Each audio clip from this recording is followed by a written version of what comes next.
השתנה הלילה הזה מכל הלילות.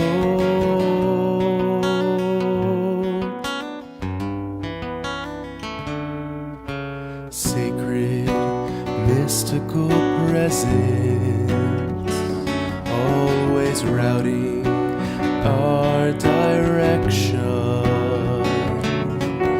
casting life's reflections on the essence of our being, life force of hidden dreams, illuminating visions for all that see, revealing endless possibilities for life, for us. Find the home of your heart place. That's where you'll find shalom. Touch the love of your soul space. That's where we are home.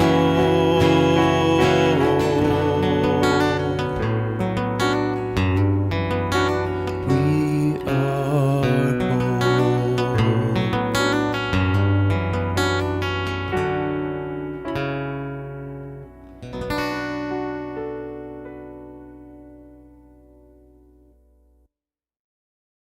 Even during the darkest times of Jewish history, the torch of freedom, the light of love, has never been extinguished. To symbolize this, we light the lights of Yom Tov, the candles of the special holiday. And you know, the Jewish people were very optimistic. A Jew must be jubilant. And to symbolize that, we start the day in the evening, and it's always followed by the dawn. The dark is followed by the dawn. And so we believe that very strongly. Right now we're experiencing dark days in this country and throughout the world. But we Jews have faith and optimism that things will get better. There's an expression in French, au cours des heures plus sombres, que naisse la plus belle lumière. At the darkest hour is born the greatest light. And so out of this tragedy, there will be something that is born out of it that is fruitful. If nothing else, I hope we learn some lessons from this, because if we don't learn the lessons of history, we'll be condemned to repeat them, as Santayana said. This virus is contagious, highly contagious, but so is love, so is courage, so is hope. And we see people all over the country right now sharing their hope and their goodwill and helping other people, and that spirit of joining together and working together is contagious. So let us now light candles all over the world. At the tables tonight, candles will be lit in order to show that the light of love can conquer the darkness of any virus, and the virus of hate and intolerance can also be wiped out by the light of love. Time to actively participate in bringing a little more light and love into the world. Candle lighting is not so much about lighting wax candles as it is about kindling our lights, the lights of love and life. Please light your candles now.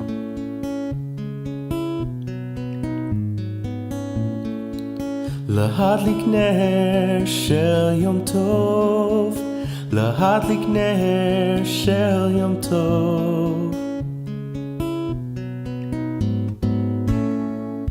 ברוך אתה אדוני אלוהינו, רוח העולם, אשר קידשנו במצוותיו וציוונו.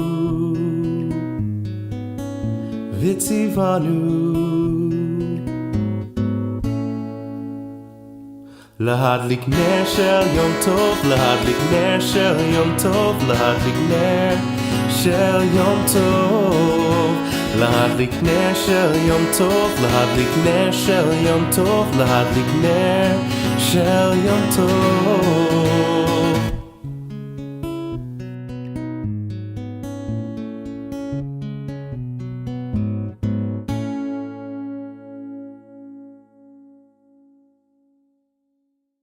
They say the pessimist sees the cup as half empty, and the optimist sees the cup as half full. But the Jewish person sees the cup as 100% full. How could that be? You might think, oh, Rabbi, you're just being too rosy.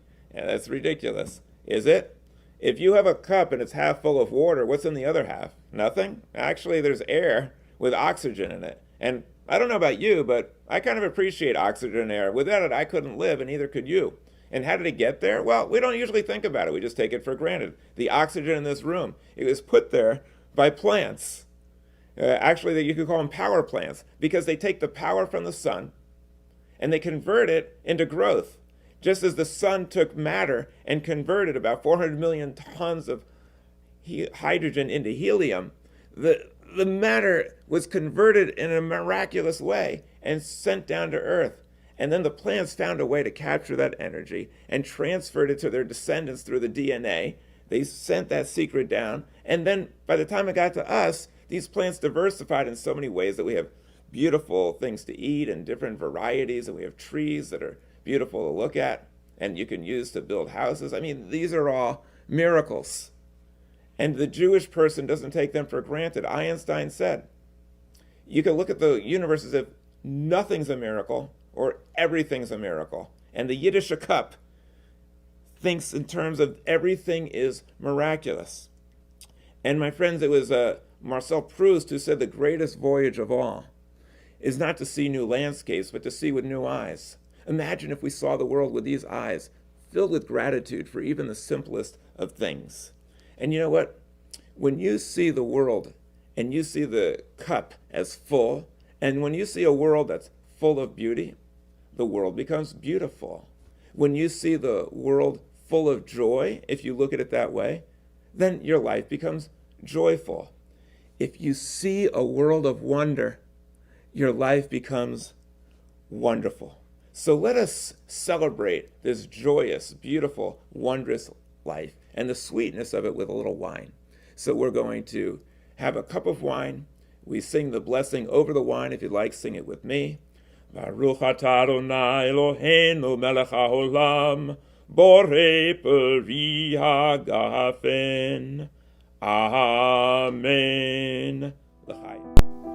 Think about this. Americans have celebrated Thanksgiving for less than 250 years. The Jewish people have celebrated Passover for over 3,000 years. Jews have celebrated Passover for more than a dozen times all the number of years America has even existed. These days, most things aren't remembered and don't last very long. How would Passover have survived this long if it wasn't something very important to so many people?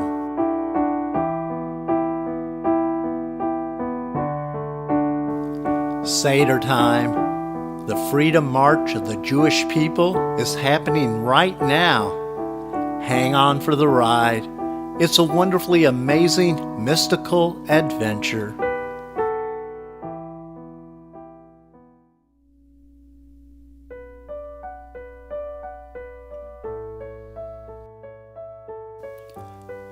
Yah has been used in Jewish prayers for ages, including in Hallelujah and Kol HaNeshama to Hallel Yah. We also sometimes use Yah as a reference to the life source. As it is used in Genesis, Ruach Elohim, and in the Tanakh, Ruach HaKodesh, we also prefer to use Ruach instead of Melech for some of our blessings. This is because we don't think of God as a human entity, not even a Melech, king. Instead, we relate to the God force more as Ruach energy, the breath of life, a spiritual life force influencing and maintaining a universe and our existence. This next song included in all the festivals, the Shehecheyanu, is a reminder to be thankful for being right here, right now.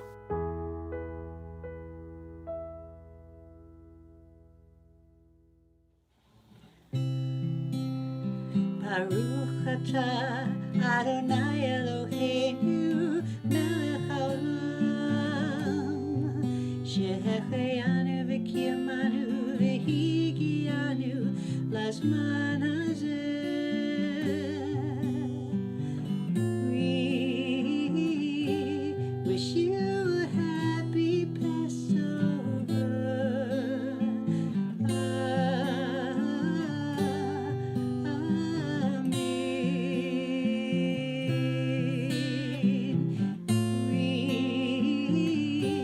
Wish you a happy Passover, and we say Amen.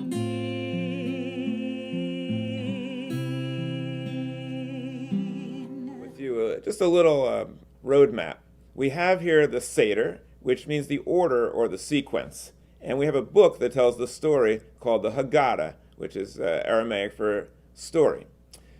This story, many people think, happened a long time ago, and it's kind of quaint and it's nice, but what does it have to do with today?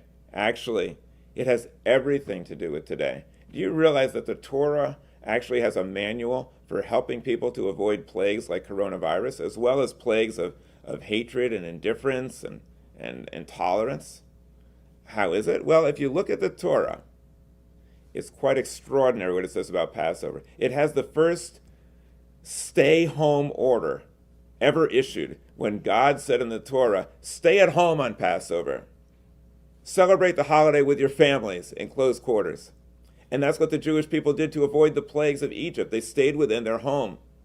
And the plague apparently passed over the Jewish people because the home is something that's integral to the Jewish people. That's how we instill values in our young, and that's how we teach the wisdom of our sages. And that is one of the essential ingredients of Jewish survival. The other thing that it says that people are saying today, the doctors are always saying, wash your hands, wash your hands. In the Passover Seder, you wash your hands. And so before we eat, we're going to wash our hands. This is good medical advice, and it's also in the Seder. What else do they do? Well, doctors tell us if you want to withstand disease and build up your defenses, you want to have some herbs.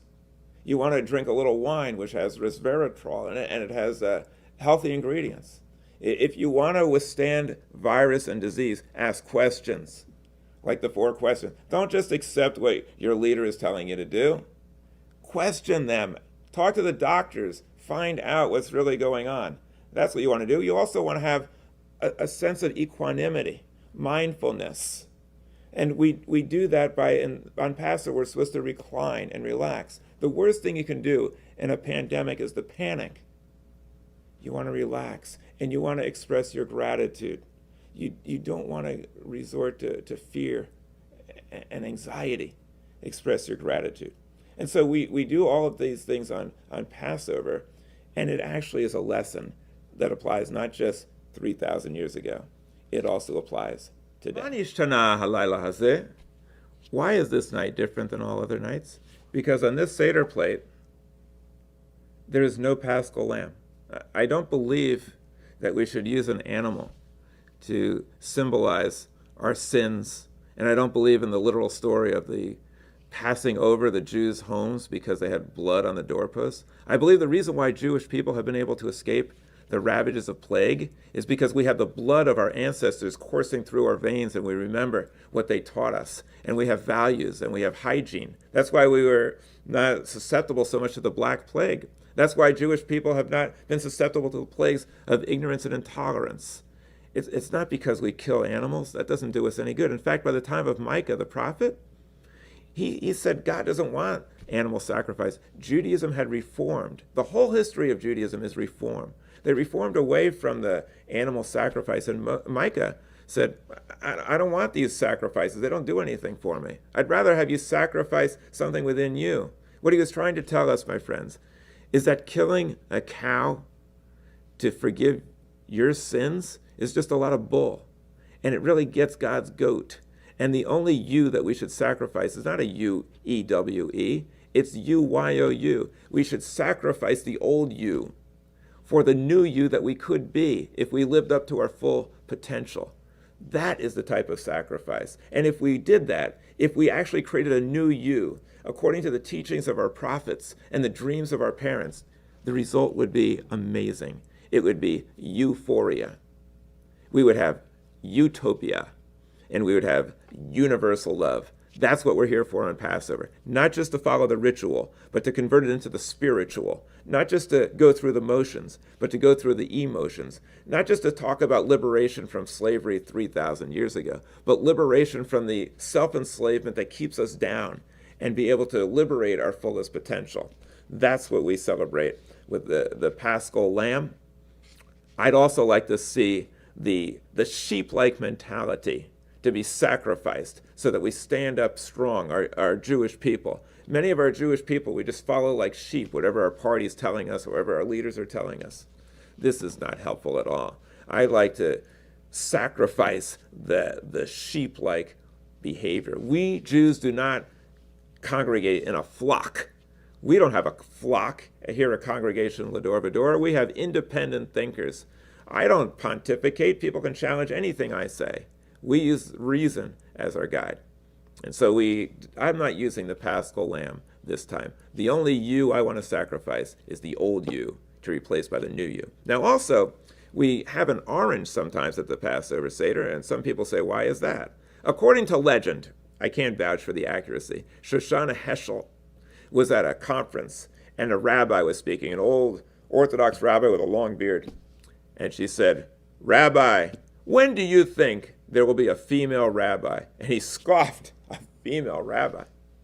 You won't see a female rabbi until you actually see an orange on a Seder plate. That's how ridiculous it is. So to defy that type of narrow-mindedness, that type of Egypt mentality that keeps us back and suppresses half of the Jewish population, we now put an orange on the Seder plate. And you know what the real reason for that is also? Because when we see the orange, we should ask ourselves, aren't you tired of making the same mistakes over and over again?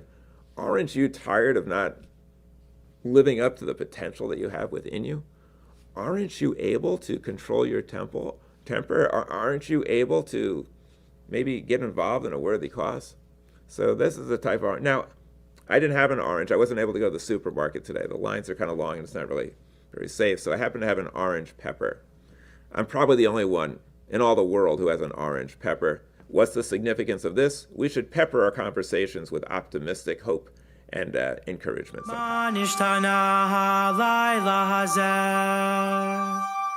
Mikol Halelot, Mikol Halelot, Shebechol Halelot, Anu Ochlin Chametzu Matzah, Halayla Zeh Kulo Matzah.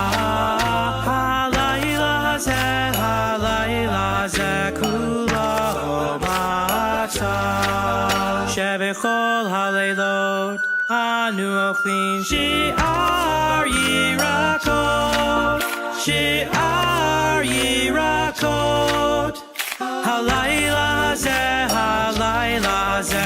Maror Maror Halayla Zeh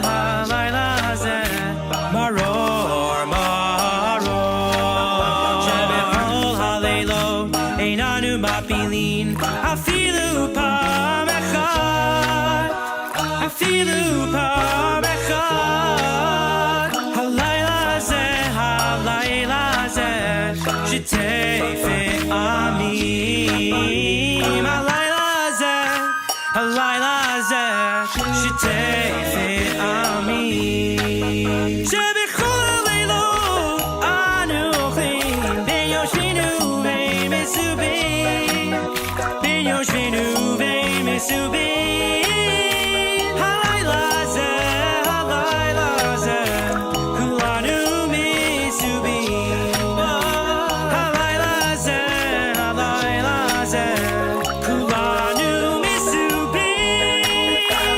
Seder, we have the four sons, very often referred to as the four children by egalitarian Jews. You have the wicked, the wise, the simple, and the one who's unable to ask. You know, in these days, we have the same type of thing dealing with the coronavirus pandemic. We have the wicked son. He's the one who says, I'm not going to participate in all of your rules and all of your quarantines and things. I'm just going to go out and shake hands with people and mix it up with people.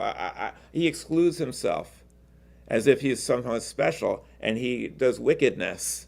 He's also the one who supports really bad policies, people who are arrogant and evil in government, and they support this. And you can tell, because if you ask them a question or you try to discuss something, they get all angry and upset. That's a sure sign that they've been infected by the virus of arrogance and ignorance and of intolerance. Then you have the wise son. The wise son is the one who follows science. He's the one that reads and realizes what's going on and knows how to protect himself from the virus and tells other people and also tries to be of help to other people. The first responders, the doctors, the medics, the grocers, the truckers, these are people who have wisdom and also who have a heart. Then you have the simple son. Simple son is they're the symptomless carriers. These are people who go along with bad policies, who go along with, well, my party's doing it, so I'm just going to go along with it. Or my country's doing it, and I know it's not really right, but it's my country. Or I know it's not right, but I'm not going to complain. And, you know, it was Heschel who said that these people are even more insidious than people doing evil themselves. He said indifference to evil is worse than evil itself. Why? Because it justifies it. It normalizes it. It makes it seem like it's okay. And symptomless carriers spread this evil throughout the planet. Just like a coronavirus, it's carried from one person to the other. They don't have symptoms, but it's dangerous. And we should never be symptomless carriers. If our country is doing something wrong, we speak up, like Moses, not have a hardened heart, like Pharaoh. Then you got the simple son, or not the simple, the son who's unable to ask. These are the people who are young children, the unborn generations. They can't ask. They can't take part. They can't make decisions. But we're making decisions now that are affecting their future. We're supposed to leave the world better than we found it, but we're not. What we're doing to the planet is a disgrace, and they have nothing to say about it. We have an obligation to speak up and to do something about it. I hope if people are watching this 30, 40 years from now, and they look back and they say, what did that generation do to stop climate change when they could, or to stop these terrible policies that we see, or the hate that's going on? What did they do? I hope we'll be able to say, or they'll be able to say about us, we imitated Moses and spoke up, not Pharaoh. We now have the four sons.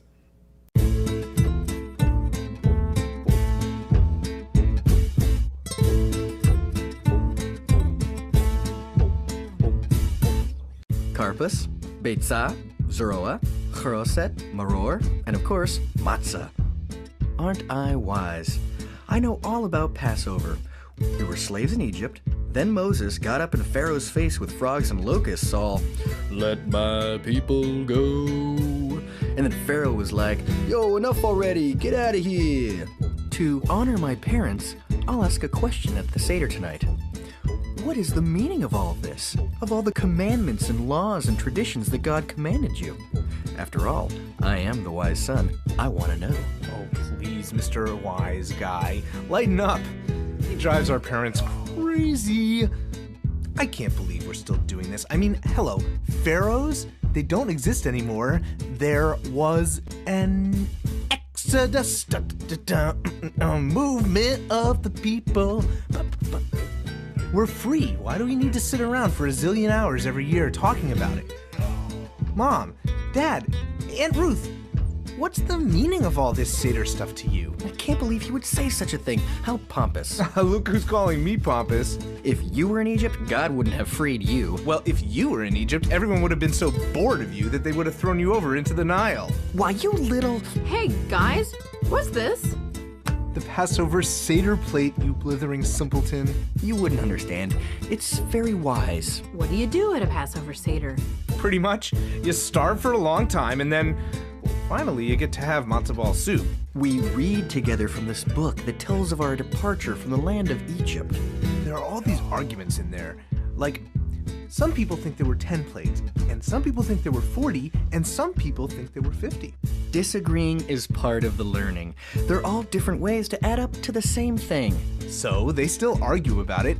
That's my favorite part. Oh, the holiday where we eat all those special foods? Duh, that's every holiday. It's not about the eating. It's about the symbols. The charoset is a tasty way to remember the bricks and cement our ancestors mixed. The bitter herbs are about Bitterness? my stars and garters. Well, he's right. I like eating. It means we're free. I suppose that is a sign of freedom, sitting around and enjoying a meal with the family. And showing off with the questions we ask. Hey, what about Junior? Dudes, is it another holiday already? Whoa, I can't believe he even came tonight. Yeah, he never shows up. Jealous. I bet he doesn't even know how to ask a question. Why don't we show him? You could ask, why is this night different from all other nights? Or, how can we sit here and celebrate freedom while there is still slavery and suffering in the world? Or, where's the challah? How about, why don't we have any sisters?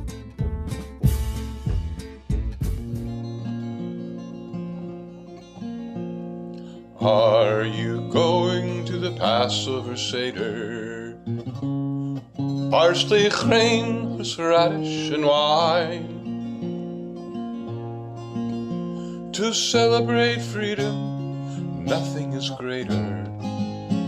As we seek a glimpse of the divine. Tell her to bake some unleavened bread.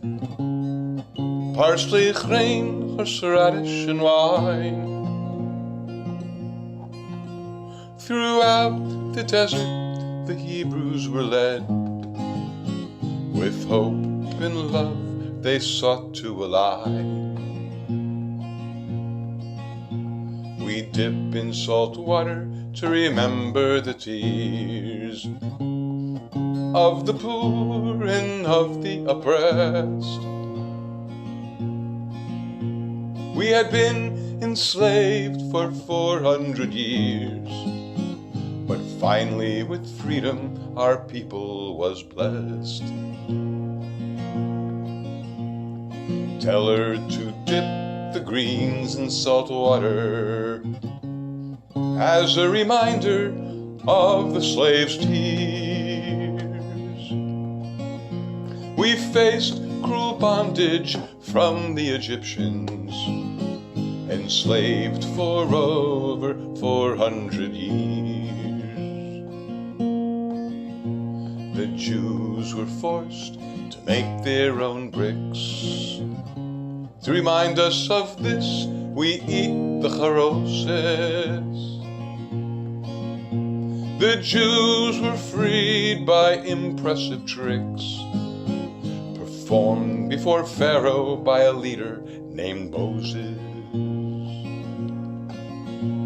Eternal life exists in the egg and is a symbol of nature's rebirth. Animal cruelty is punished by plague that desecrates man and ravages earth. At Pesach each year, each Jew does rejoice. We seek to end all tyrannical rule. We must speak out and raise our voice and oppose those who are selfish and cruel. Celebrate the joy of liberation. All forms of oppression we must condemn. And as we conclude this celebration, we say next year in Jerusalem. We say next year in Jerusalem.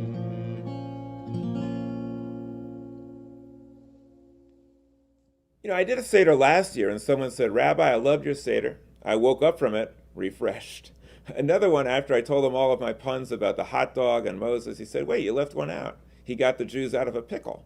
But another thing that people don't know about Moses is that he was really very ahead of his time. I mean, we're using Zoom technology and people think, oh, it's not right to use modern technology. Actually, Moses was very ahead of his time. He was actually the first one ever to download data from the cloud onto a tablet.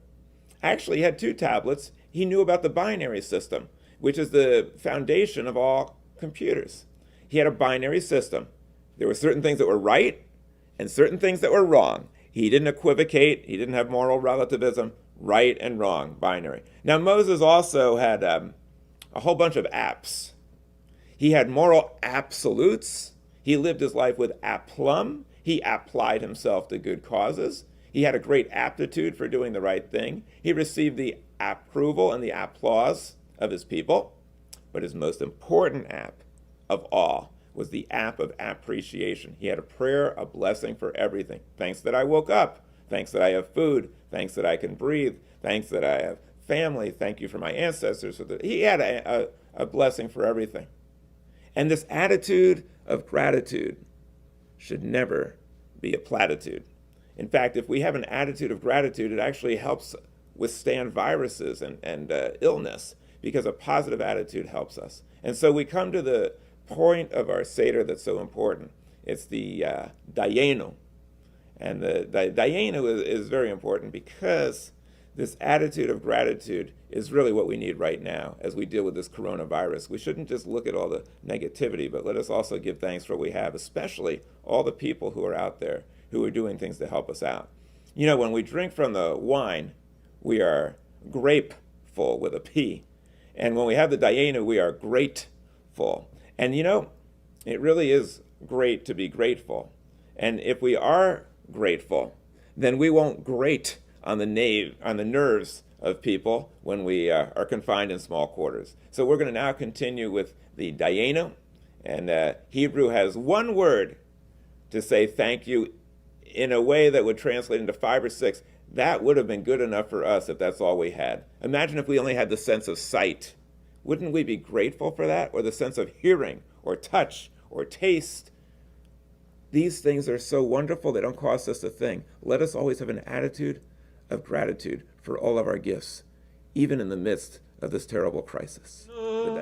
Now, at the Passover Seders that my father officiated at, he would always say, if he had only given us, and then instead of Torah, we would leave it blank. And everyone around the table, around the room, was able to fill in the blanks with what they had to be grateful for. So I'm going to give you a chance at home now, in cyberspace. Put out the pause when I get to Natan Lanu, if he'd only given us, and then go around the room and ask people what they're grateful for. Ilu Natan lanu eta. Natan lanu eta. Dayenu, dayenu, dayenu, dayenu, dayenu, dayenu.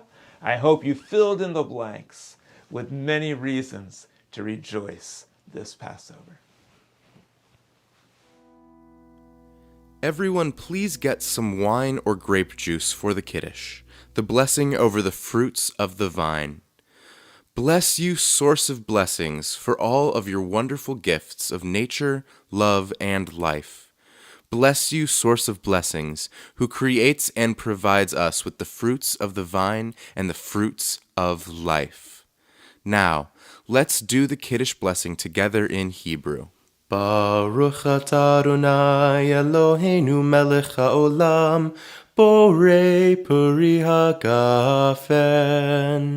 Now, while we sip our wine, we will share our Light of the Nations version of the Kiddush.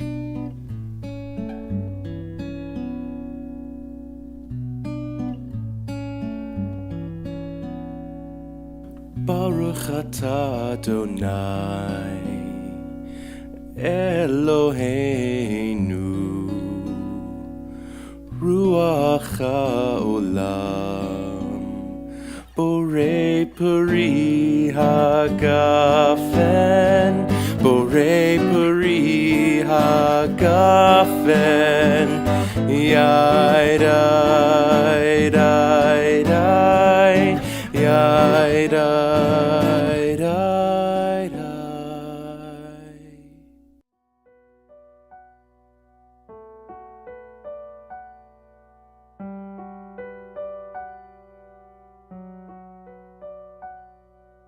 Everyone read together. And you will tell your child on that day, it is because of what God did for me when I left Egypt.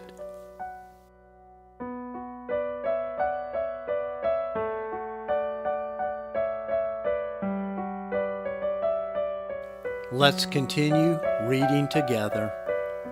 We were slaves to Pharaoh in Egypt, but were rescued with a show of power and miracles. If our ancestors in Egypt had not been saved, then our family might still be slaves.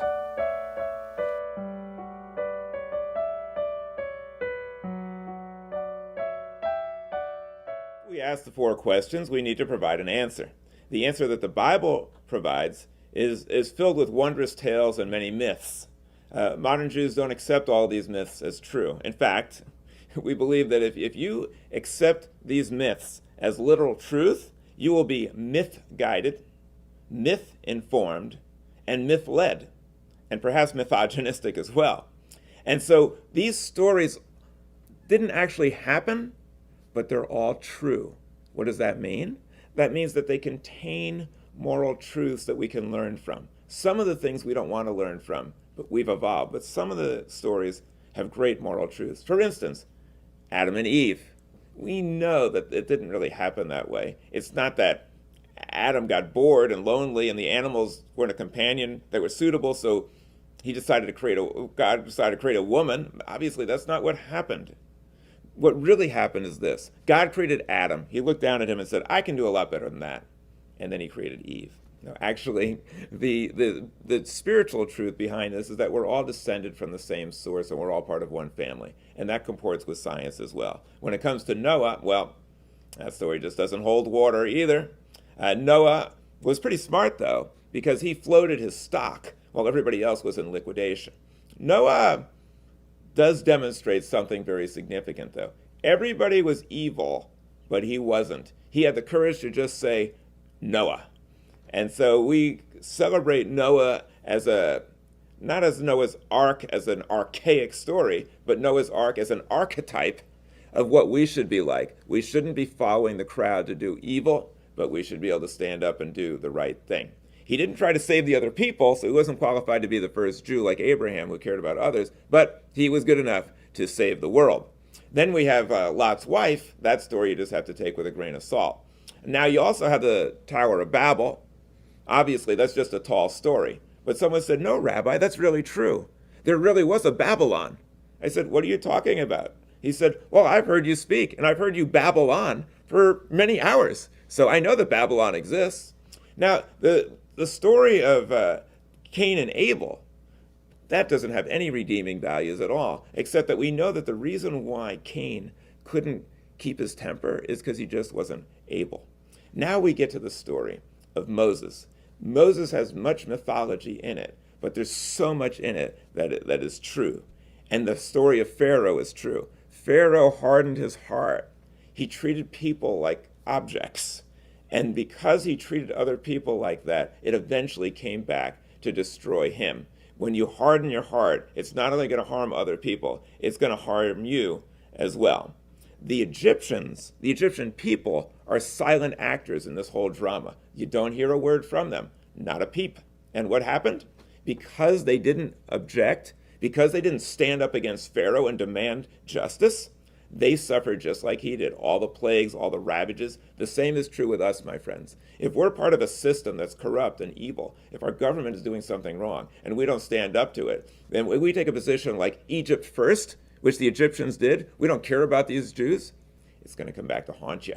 And so with the coronavirus, we now find out the virus doesn't care about boundaries. If we want to solve this crisis, we can't think America first or Egypt first. We have to think humanity first, and actually all living things on earth first, and then we have a fighting chance. Now, Moses was someone who was an amazing person in this whole melodrama, because most people, if they were living in a palace and there were slaves suffering, what would they care?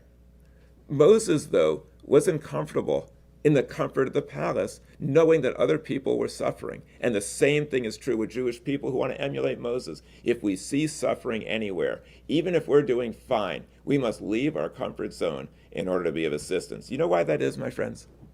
That's because Jewish people don't just follow the crowd. We answer to a higher authority, a Hebrew national who spoke frankly to Pharaoh, who mustered the courage to stand up to him, who demanded that the morality of Egypt catch up with the rest of the world, someone who relished freedom, who played the role of a savior. He was someone who was in hot pursuit of justice and dogged determination to bring freedom to other people. And we should emulate Moses and be willing to leave our comfort zone. And if we do that, then perhaps we too can be a blessing.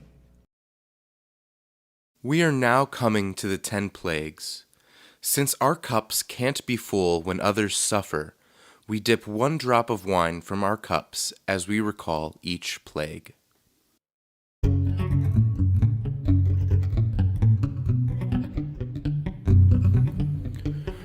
Eser hamakol,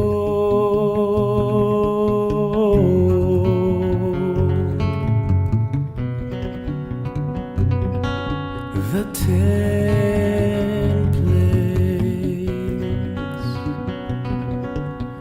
dark blood, tzvardeya, frogs, kinim, lice, arov, animals, dever, disease, shechin, boils, barad, hail, arbel, locusts, choshech, darkness, makat, bechorot.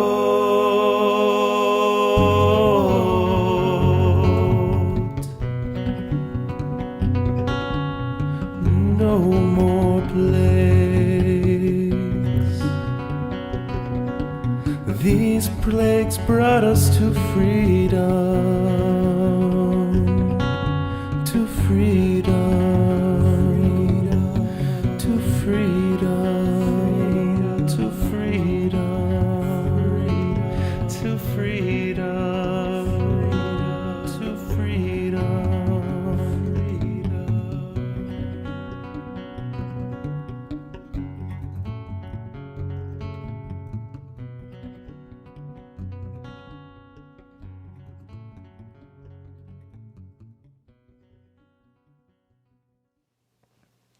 One of the highlights of the Passover story is the 10 plagues of Egypt. According to the Torah and the Haggadah, God hardened Pharaoh's heart so that he would refuse to let the Jews go despite plague after plague after plague. Modern Jews do not believe that this story literally occurred. However, we believe it conveys a very important message. People would say, how could Pharaoh have been so blind and so stupid? I mean, all these supernatural events were happening, he doesn't get it, and he's still holding on to the Jews and still refuses to let them go, even until his firstborn is killed. How could anybody be so hard-hearted? The Torah says God hardened his heart. They couldn't conceive that anybody could be so dumb, but aren't we? Aren't we sometimes as hard-hearted as the Pharaoh? Don't we sometimes treat other people as objects? Aren't we hard-hearted when it comes to immigrants trying to come into our country, when it comes to the poor in other lands, when it comes to the victims of gun violence, when we refuse to do anything to try to stop it, when we think about the poor and people who have little access or no access to health care? Aren't we hard-hearted sometimes? What happened to Pharaoh? Because he was so hard-hearted, it came back to destroy him. And the people of Egypt who were silent, they paid dearly for the sins of silence, and they were destroyed also. Pharaoh was deeply in denial, if you'll pardon the expression, because the Nile River turned to blood and he still didn't get it. How much more in denial could you possibly be? The Nile went from the lifeblood of Egypt to just blood with no life in it. And still, he refused to yield. He refused to relent. He refused to have any rahmanas in his heart. And so we look today at ourselves and ask ourselves, are we sometimes a little like Pharaoh, a little stubborn, a little hard-hearted? Do we get angry at our friends or family because they have a different political view or a different religious view? Or maybe they said something we don't like and we're so stubborn? Do we demonstrate the hubris of Pharaoh or the humility of Moses?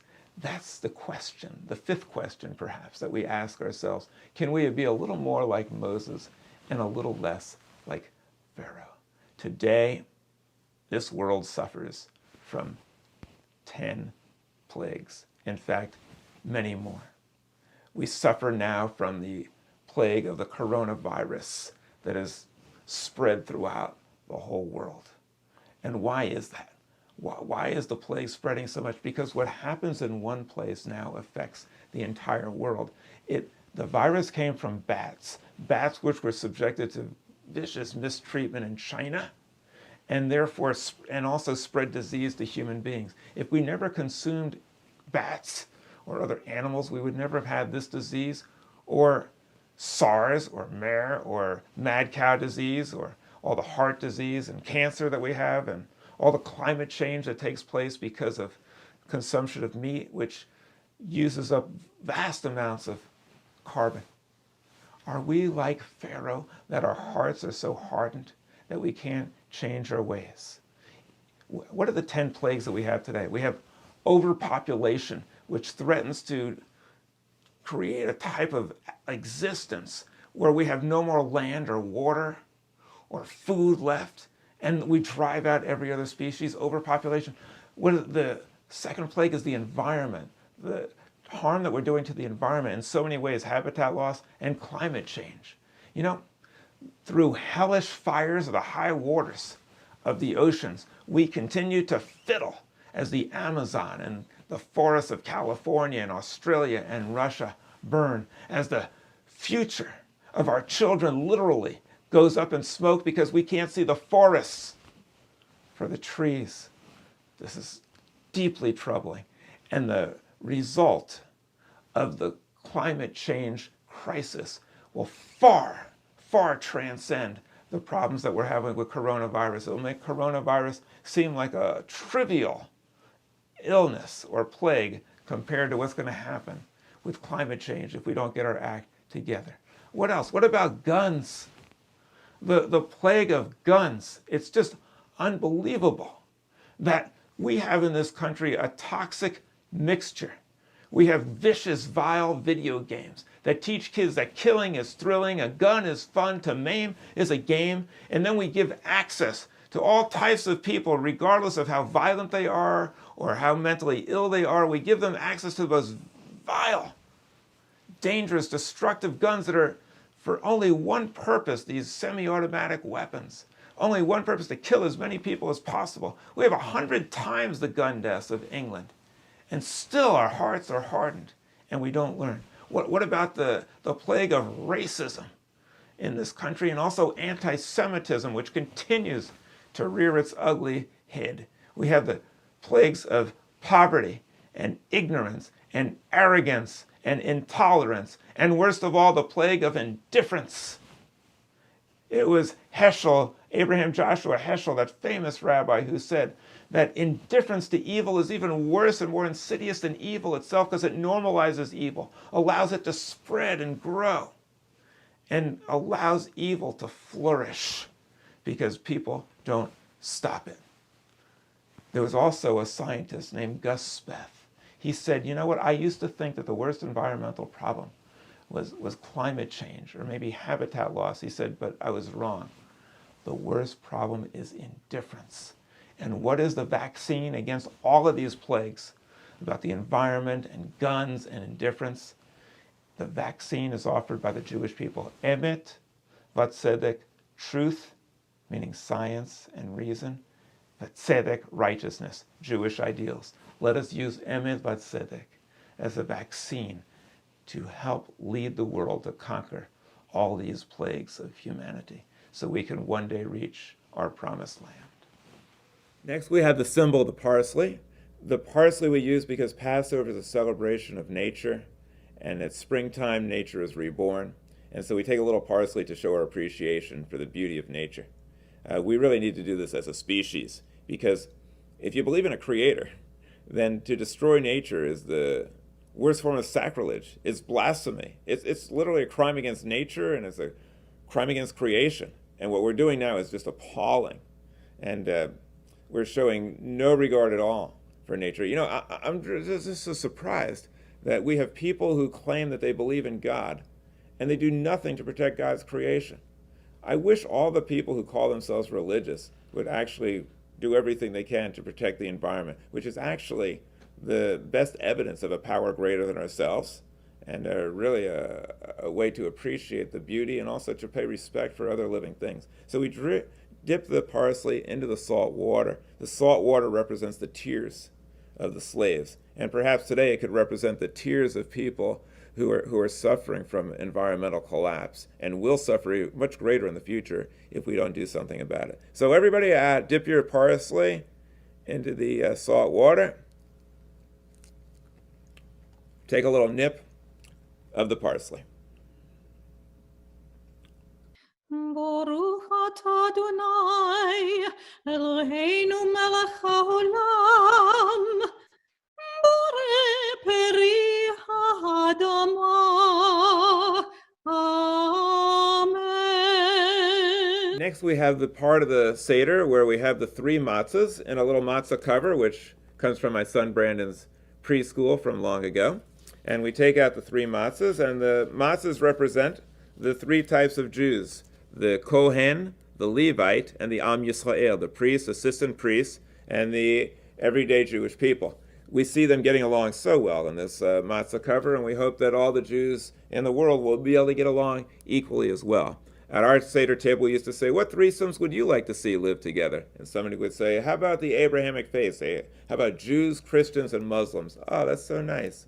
How about grandparents, parents, and children? People would say, yes, that's wonderful. Then somebody might say, how about Republicans, Democrats, and independents? And they'd say, you're a dreamer. That could never happen. But hey, this is Passover. We celebrate liberation, and Mitzrayim, or Egypt, means narrow-mindedness. And we try to escape from narrow-mindedness. So this Passover, let us make the journey to liberation complete and stop being so narrow-minded and be able to talk with everybody and be able to disagree agreeably. Now, we also have these 3 matzahs here to remember that people sometimes don't have more to eat than this. So we say, lo, this is the bread of affliction, which our fathers ate in the land of Egypt. Let all who are hungry come and eat. Let all who are in want come and celebrate the Passover with us. And so this bread, this matzah, reminds us of the fact that some people don't have more to eat than a little cracker. And so we do everything we can to alleviate poverty. This sensitizes us to it. And the best thing we can do to alleviate poverty is to empower women to have control over the reproductive system. Wherever women's rights increase, poverty declines. And some people in this country want to take us in the wrong direction. Let us make sure that women, as well as men, are free at this time. The other thing that we do at this time is, are you watching, kids? Pay attention to this now. I'm going to break off a little piece of the matzah. The rest of this is going to mystically, magically reappear in another form, a transmutation of matter. It's called the afikomen. Don't fall asleep. Make sure you stay up to the bitter end, and you might be able to find a little afikomen and a special reward for you afterwards. Next, we have the bitter herb. This reminds us of the bitterness of slavery. The worst type of slavery is self-imposed slavery, man-made shackles that we put upon ourselves by having bad habits. You know, it's really easy to get into a bad habit, really hard to get out of it. In fact, the word habit indicates that. If you take away the H, you still have a bit. If you take away the A, you still have a bit. If you get rid of the B, you still have it. And then you have to take away the T, and then you're left with the letter I. And when you're left with the letter I, then you realize I have power over myself, and I don't have to be a slave to my own habits. Now, we also remember the bitter herb not only to think about what happened back in Egypt, but we have to apply it to ourselves or it doesn't do us any good. Each one of us has a little Pharaoh in us and a little Moses in us. Each one of us sometimes treats other people as objects to serve our needs instead of independent, sentient beings who have their own needs. And so this sensitizes us to the fact that sometimes we embitter the lives of others. The Jewish people had a bitter experience in Egypt, and we've had terrible experiences throughout history. But you know what's very interesting about the Jewish people? Those experiences never made us bitter. In fact, it made us better. What did Moses say? He said, love the stranger as yourself, because you were strangers in the land of Egypt. It sensitized us so that we would look out for the strangers as we've done throughout history. It did not bring out the beast in us. It brought out the best in us. And so you see a guy like Elie Wiesel, who went through hell and back, the worst torment and horrific treatment that you could imagine in the Holocaust. He didn't come out seeking revenge. He said the Jewish people should make sure that nothing ever like that happens to anybody else. That's how bad things should affect us. So today, with the coronavirus, when we're going through some really difficult times, it shouldn't embitter us. And in fact, it's actually bringing out the best in so many people. And it's making us realize that we're all in this together. Like with Noah's Ark, we're all in the same boat. And so the bitter herb is a very important symbol. And I hope that we will take this one to heart. Moses wandered for 40 years in the desert. And people say, why did it take him so long to get to a promised land? Somebody said, well, he's a guy. He wouldn't ask for directions. No, that wasn't it. It was easy to get the Jews out of Egypt, but it was hard to get Egypt out of the Jews. The bitterness they had lasted for 40 years. That whole generation was embittered. In fact, many of the Jews, believe it or not, actually sided with Pharaoh. Just like you have Jewish people today who very often side with people who are doing bad things in government, and they go along with this. How did they side with Pharaoh? Remember when Moses said to Pharaoh to let my people go, and then Pharaoh said, no, now you're going to have to make your own bricks? They said to Moses, Moses, stop being political. Stop making things worse. Just be quiet and talk about religious stuff. We don't want to hear about all this politics. But he spoke up. And then remember what happened after he got into the desert? These same people who had been embittered in Egypt and couldn't get Egypt out of them, they said, hey, Moses, why'd you bring us out of Egypt? Weren't there enough graves there? Why did you bring us out to die in the wilderness? We were much better off in Egypt. We had free room and board. We had all of our needs taken care of. And you bring us out here. What does that mean, my friends? What it means is that because we get into a comfort zone sometimes and we get into a rut, we'd rather stay in self-imposed slavery than seek our promised land. We'd rather wander around in a wilderness forever. The secret of Passover, the story of Passover, is to get out of our narrowness, our Egypt mentality, and liberate ourselves so that we can take a chance, explore the unknown, and finally reach our promised land once we get out of that comfort zone. Baruch atah Adonai Eloheinu melech haolam, asher kirshanu b'mitzvotov v'tzivanu al achilat moror. Amen. Everyone get a piece of matzah for the motzi, but don't eat it until we say the blessing.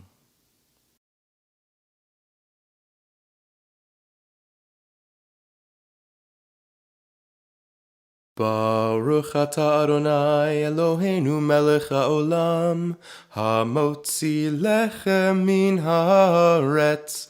Amen. Baruch atah Adonai Eloheinu melech haolam, asher kiddushanu b'mitzvotav v'tzivanu achilat matzah. Blessed are you, source of blessings, who provides us with the bread of the earth and the bread of life, and who has instructed us to eat matzah. Now soon we're going to take a strip of matzah and we're going to create the Hillel sandwich. We do that in order to indicate that we're going to take some the bitter herb, and some sweet charosis, and put them together. We do that because when things are really bad for us, like right now in our country, things are going really bad, we shouldn't get too despondent. We should realize our blessings and do what we can to help each other out, and we'll get through it. Whenever things are really bad, think of things that are positive in all of your blessings. Conversely, when things are going really well, and not everybody is affected by this virus the same way, some people are relatively unscathed, those people who are doing well should then help out those who aren't doing so well. And we've seen that happen in large numbers. And I hope that all of us who are watching here, who are able to, will contribute to the welfare of the whole. So we're going to take the bitter and the sweet, we're going to mix it together, have a beautiful sandwich, and then we're going to have a wonderful meal. And I hope after the meal, you'll come back and play this again, because we got some wonderful entertainment, some very, very inspiring games and songs. And it's been a pleasure being with you. Bon appetit, b'teavon, buon appetito.